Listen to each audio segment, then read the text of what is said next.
WXII 12 News. This is breaking news. Breaking news, and it is disturbing out of Yadkin County. A 16-year-old is accused of threatening violence against Starmount High School in Boonville. Deputies tell us the teenager told another student yesterday that he intended to use a firearm to commit an act of violence today. A teenager is now charged with communicating a threat of mass violence on educational property. Deputies say uniformed officers were at schools all across that county today for extra security. Next, turning our attention to the weather as the Triad tries to dry out and warm up from all the freezing yuck that fell this morning. More cold temperatures are coming, so is more rain. Yeah, meteorologist Michelle Kennedy is here to tell us when the worst of it is coming. Michelle?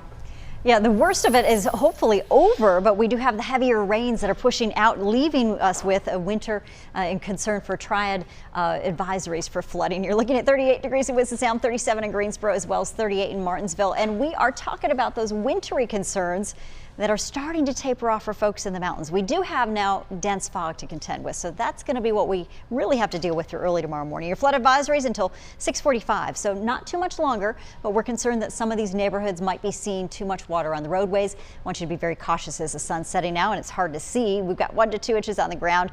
Plus, we talked about the leaves just clogging up things all around the neighborhoods, unfortunately. Greensboro, Asheboro, Winston-Salem, it stretches down through Troy and east into Chapel Hill and Raleigh. 32 degrees though right now in Galax. We're back. We've been hovering from about 33 to 32 and we're back there through Hillsville at 32, and unfortunately drizzle and fog continues with freezing drizzle to light freezing rain in those locations. Had reports of that all the way through Fancy Gap with the last several hours, and that's what had the Blue Ridge Parkway also closing down briefly. You're seeing here heavy downpours down to the south. We've got more on the way. We'll tell you how much more and when the sunshine returns. It's coming up next.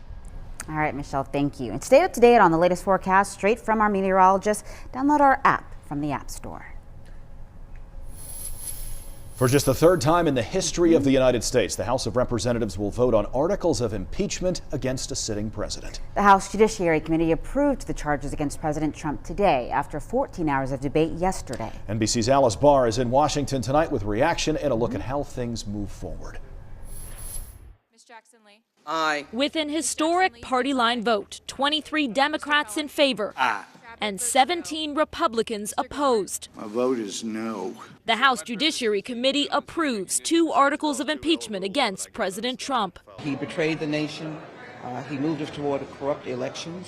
And he abused his power. Today's vote an exercise in efficiency after 2 days of sprawling and fiery debate running late into the night. I would like, for the sake of history, I'd like, for the sake of history, the chairman. The articles accuse President Trump of abusing his power by trying to leverage Ukraine's military aid in exchange for announcing politically motivated investigations, and then obstructing Congress by blocking witnesses and defying subpoenas. Republicans insisting the president did nothing wrong. For Democrats, impeachment is their drug, it is their obsession, it is their total focus. President Trump meeting with the president of Paraguay today and touting a new trade agreement with China, claiming impeachment has been good for him. Fundraising for the Republican Party has gone through the roof. We're setting records.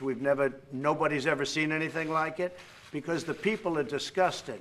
The president already looking ahead to a Republican-run Senate trial, during which Majority Leader Mitch McConnell promises he'll coordinate closely with the White House. There's no chance the president's going to be removed from office. To come out and say he's closely coordinating with the chief defendant, the White House, and that he has already decided that it's not going to happen. I think that is an outrage. Democrats and Republicans bitterly polarized as the final question on whether to impeach President Trump heads to the House floor next week. Thank you very much. Alice Barr, NBC News, Washington. Today, Triad Congressman Ted Budd said he is going to vote against the articles of impeachment once they hit the full floor. In a statement, he says, quote, "The American people deserve a Congress that is focused on issues that directly impact their lives, not distracted by politically driven charades." And U.S. Senator Thom Tillis tweeted in response today, saying the Democrats of the House Judiciary Committee approved what he says are 2 baseless articles of impeachment. He promised, quote, "You can rest assured if these articles get to the Senate, I will stand up for President Trump and make sure he is treated fairly." A woman has been identified as one of the victims in a triple shooting yesterday in Greensboro. Brought you this last night as breaking news. This was the scene on Lynn Haven Drive yesterday evening. That's where police say Laquita Amos was one of 3 people who was shot. She was pronounced dead at the scene. The 2 other shooting victims were taken to the hospital. Police say all parties involved have been identified, and right now they are not looking for a suspect. City of Greensboro sadly has seen a spike in homicides this year. Yeah, they're up about 17% compared to 2018. After Trend Police Chief Wayne Scott calls it disturbing. Let's go to Kirsten Gutierrez. She sat down with the outgoing chief and joins us live now from the police department in downtown Greensboro. Kirsten, what are they doing to combat all this gun violence out there? Chief Wayne Scott says they've teamed up with agencies to focus on the people pulling the trigger and getting those guns off the street. He says so far this year they've seized more than 1,100 guns. Now, when it comes to homicides, Scott says 1 is too many. Thursday's deadly shooting on Lynn Haven Drive and Creek Ridge Road marked the 42nd homicide so far this year. At this time last year, they had 36 homicides, a total of 38 for the year of 2018. While Scott says it is concerning, he says a community should not panic because most of the violence stems from high-risk situations. A great deal of them are involving younger folks who are making really bad decisions and deciding to solve grievances with deadly force. And that's a problem across the country, and we see it in every city that we come in encounter with. But equally, we have seen an increase over last year of actually domestic related. Scott wants to remind people if you see something to say something. He says with the help of citizens and the Gun Stoppers program, that's how they've been able to seize so many guns. Live in Greensboro, Kirsten Gutierrez, WXI 12 News. 11 men are facing a charge of soliciting prostitution following a sting in Graham. The Graham and Burlington Police Departments worked with the Alamance County Sheriff's Office and the North Carolina State Bureau of Investigation on this undercover operation. Authorities say they placed an ad on an ad share website promoting sexual services. This led 11 men to solicit those services. They were arrested when authorities arrived to the location of the operation on Wednesday. In Kernersville, a woman is in the hospital with serious injuries following a crash in Winston-Salem. The woman was driving on Jones Road when police say the vehicle ran off the road and then into oncoming traffic. Her car collided with a Jeep Wrangler that was driven by a 19-year-old. The Winston-Salem Police Department's Traffic Enforcement Unit responded to the crash, and they're investigating to see how it happened. A Winston-Salem man wanted on multiple felony charges in Virginia. Henry County deputies say Diagono Bellano and Thomas Doran broke into a motel and assaulted a man. The victim tells deputies the 2 men stole electronics and cash before taking off. Doran is from Winston-Salem.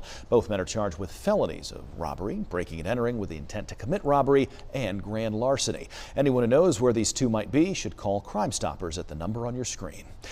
Changes are coming to a voting system in North Carolina just months before our primary in early May. The state board approved an updated version of Express Vote, a voting device to be used in early voting and accessible devices for voters with disabilities. The board says the changes were not major enough to warrant a full certification process. The changes include an increase on the character limit for candidates' names and updates to antivirus software. The board says this will help increase security on all devices for our votes in 2020. The University of North Carolina at Chapel Hill has a new chancellor. Dr. Kevin Guskiewicz has been the interim chancellor and is assuming his new full role effective immediately. Guskiewicz is the 12th chancellor for UNC Chapel Hill. The chair of the Chancellor's Search Committee sent out a statement saying that he's in full support of that school's new leader. The chairman spoke of Guskiewicz saying, quote, "He is deeply committed to our university and its mission, prioritizing student success, fostering interdisciplinary collaboration, and addressing the critical needs of North Carolina and the world." Happening now, it is day 2 of High Point University's Christmas celebrations. It's a big party out there. Here's a live look at campus right now, decked out in holiday colors. There's a petting zoo, a train ride, life-size nativity scene, and performances by local schools and church choirs, and of course, a visit from Old St. Nick.